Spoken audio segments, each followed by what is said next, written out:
Halo pemirsa JBR TV, dari Sabang sampai Merauke, dari Miangas hingga Pulau Rote. Bertemu lagi dengan saya Nur Fitri Adinda di program Kominfo Newsroom.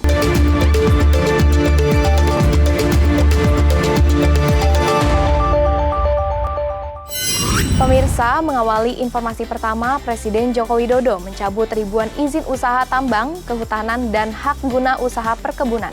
Hal ini merupakan hasil evaluasi atas berbagai perusahaan yang tidak menyampaikan rencana kerja kepada pemerintah dan menelantarkan area-area produktif.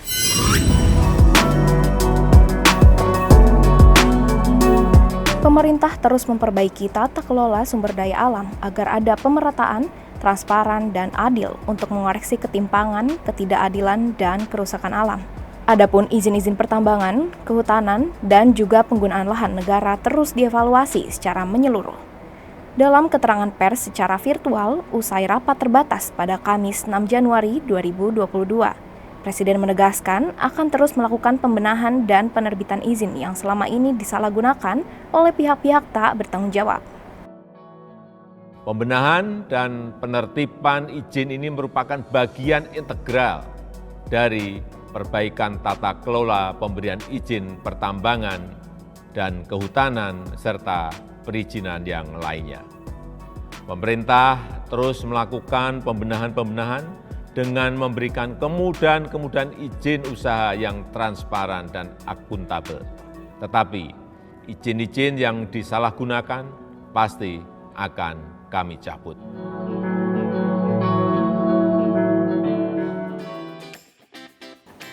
Di kesempatan yang sama, Presiden Joko Widodo juga menyatakan bahwa Indonesia bersikap terbuka bagi para investor kredibel yang berkomitmen menyejahterakan rakyat dan menjaga kelestarian alam. Sebagai upaya memperbaiki tata kelola sumber daya alam kepada industri pertambangan, kehutanan, dan penggunaan lahan, Presiden Joko Widodo memastikan pemerintah terus melakukan pembenahan hingga menciptakan perizinan yang transparan dan akuntabel. Dengan demikian, diharapkan dapat membuka peluang bagi para investor yang berkomitmen untuk mensejahterakan rakyat dan menjaga kelestarian alam. Indonesia terbuka bagi investor yang kredibel, yang memiliki rekam jejak dan reputasi yang baik, serta memiliki komitmen untuk ikut mensejahterakan rakyat dan menjaga kelestarian alam. Pemirsa, informasi selanjutnya dalam pernyataan pers tahunan Menteri Luar Negeri yang berlangsung secara daring pada 6 Januari lalu, pandemi COVID-19 menjadi landasan utama bagi pengambilan kebijakan politik luar negeri di tahun 2022. Hal ini yang juga ditekankan selama Indonesia memimpin kelompok 20 negara dengan ekonomi terbesar dunia atau G20.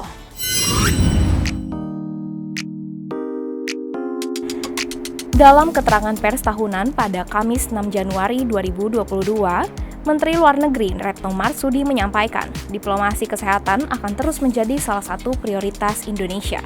Indonesia akan memperluas kerjasama jangka panjang demi memperkuat infrastruktur dan industri kesehatan nasional, termasuk diantaranya produksi obat-obatan maupun vaksin secara mandiri. Selain itu, pada tingkat global Indonesia akan mendorong peningkatan arsitektur kesehatan dunia lewat WHO, G20, sampai kesepakatan kesehatan antar negara-negara di dunia. Penguatan arsitektur kesehatan global menjadi salah satu prioritas keketuaan Indonesia pada G20. Indonesia akan terus mendorong penguatan peran sentral WHO dalam mengkoordinasikan aksi global di bidang kesehatan. Indonesia juga menilai pentingnya sebuah pandemic treaty yang baru agar dunia lebih siap menghadapi pandemi. Indonesia siap berkontribusi secara konstruktif dalam proses negosiasi pandemic treaty tersebut.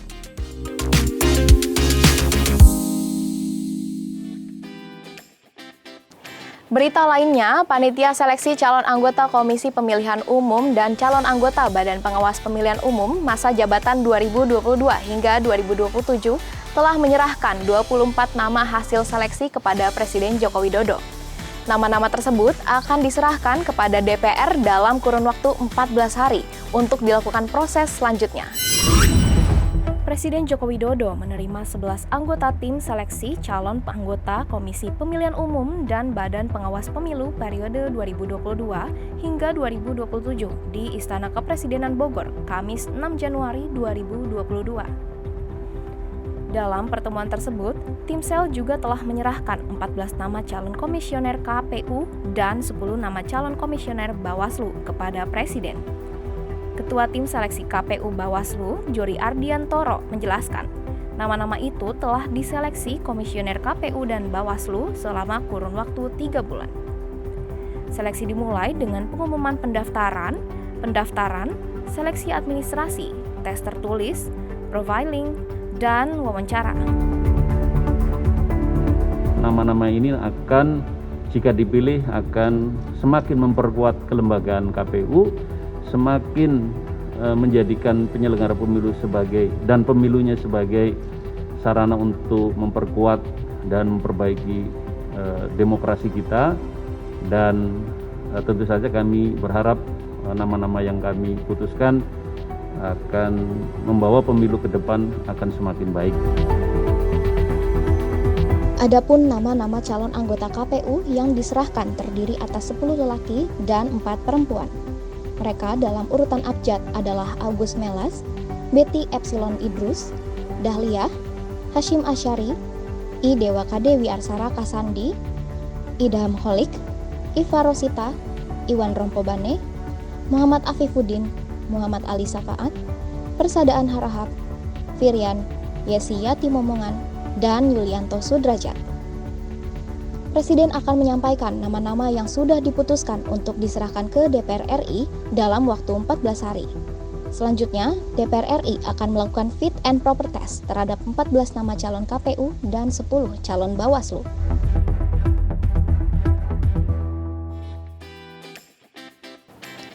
Informasi terakhir, juru bicara penanganan COVID-19 Wiku Adhisa Smito menyatakan, program vaksin booster atau dosis ketiga akan diprioritaskan bagi kelompok masyarakat 18 tahun ke atas yang sudah menerima vaksinasi lengkap sebanyak 2 dosis lebih dari 6 bulan.